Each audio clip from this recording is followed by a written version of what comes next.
Bazd meg, mi a szar? Caillou nem akart hinni a szemének, Rosie az ő kedvenc pólóját viselte.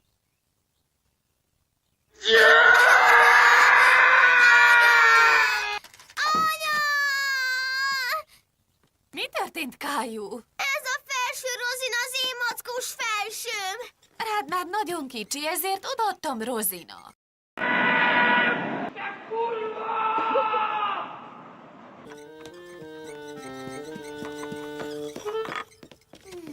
Kérem a pólót, Rosie.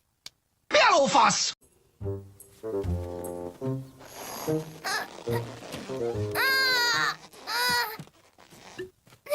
Látod, még mindig jó rám.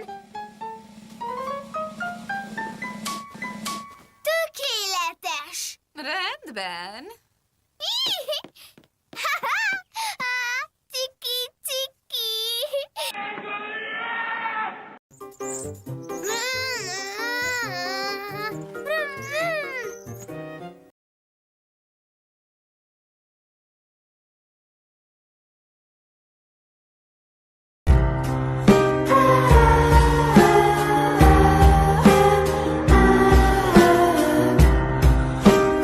Pólója nem akart rajta maradni.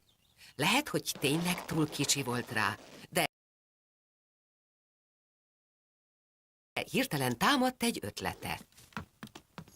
Caillou arra gondolt, hogy leragasztja a pólót.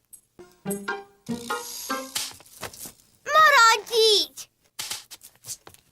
Caillou nagyon szomorú volt. Tudta, hogy a kedvenc mackós pólója már nem jó rá, de nem akart lemondani róla. Caillou. Nézd, itt a mackós pólód. Olyan jól állt. 2 éves voltál. Akkor még kicsi voltam, jó volt rám a póló.